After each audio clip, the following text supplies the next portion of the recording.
Hello, friends. This is Dave Hurwitz, executive editor at ClassicsToday.com, here with, if I could choose only one work by composer X, it would have to be work E.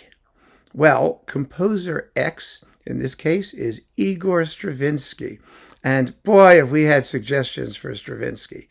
Most of them sort of center around either The Rite of Spring, which I can really understand, because it was a revolution in the history of music, or Les Noces, which is arguably, some people believe to be his supreme masterpiece, and I can understand that too. I really can, because it is a supreme masterpiece. No question about it. It's an amazing, amazing piece. It has a lot of what makes Stravinsky Stravinsky, at least from his first period. And so I don't choose any of those. I don't. I think that Stravinsky is an aggregate entity. Let's put it that way. Yes, he aggregates. In other words, his style accreted as it went on. And you could go all the way to the end if you want and say, okay, this is the sum total of what he did. But I don't want to go there either, because his later stuff is sort of defined by its omissions, by a refinement that excludes a lot of what he had done previously. And I'm not sure I want to do that either. So I want something kind of smack dab in the middle, but I don't want it to be just sort of dry neoclassicism. We don't want that, do we? But I want it to be something that has tremendous power. The power of The Rite of Spring and the rhythmic energy of The Rite of Spring, but expressed in a different blend of stylistics, perhaps. And so my choice, ladies and gentlemen, to present to the evil god Cancrozans is Oedipus Rex.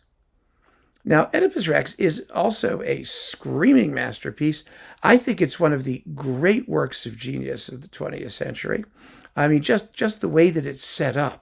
The fact that it's in Latin, the fact that you're not supposed to understand what they're saying, the fact that there's a narrator who says, this is what they're saying, now just listen to the music. Listen to what the music is telling us. And because of that aspect, it is also one of the most expressive things that Stravinsky ever wrote. The final chorus, when Oedipus is blinded and sent away, it's heartbreaking. Absolutely heartbreaking. I mean, Yocasta's aria about oracles. Oracula, oracula, oracula, oracula, oracula, oracula, I don't believe the oracula. You know, it's fantastic. And then the argument, the sort of duet that they have afterwards, and Creon's, Mozartian respondite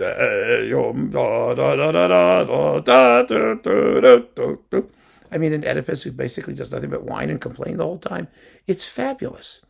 It's absolutely fabulous. It has reference to an unlimited variety of operatic and oratorio type styles.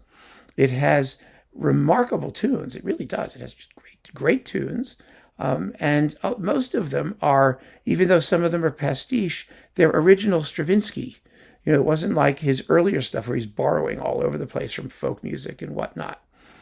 Here he's borrowing, but the borrowing is on a very different aesthetic level. There are also a great many fabulous recordings of Oedipus Rex. There really are. I mean, lots of people do it, and they usually do it pretty well.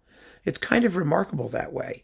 That it has so many successful recordings. And I think, sometimes that's an indication of just how durable the piece is.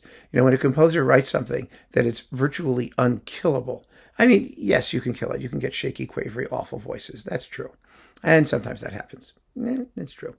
But essentially, it withstands almost anything you can throw at it. And it's given me just so much pleasure over the years. And I really think it acts as a window into the larger world of Stravinsky, not just the early stuff, but also his neoclassical period and a lot of the stuff that's to come, the Latin religious works of his last period, because this was his Latin test piece, more or less, more or less. There was also the Symphony of Psalms, let's not forget, which is, similar. It's around the same time. He was dealing in Latin in those days. The Symphony of Psalms is also another possibility.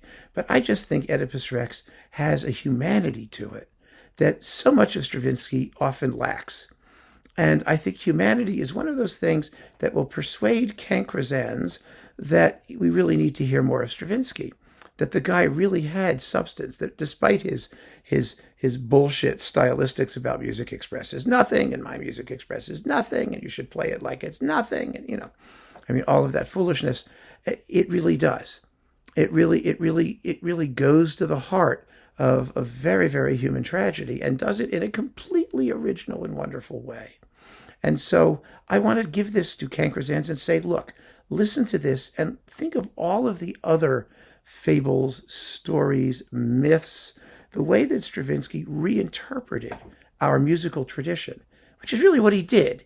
He was almost, the avatar of Western musical history for most of his career. And what he did was to take all of this stuff and reimagine it and integrate it in a new and wonderful way.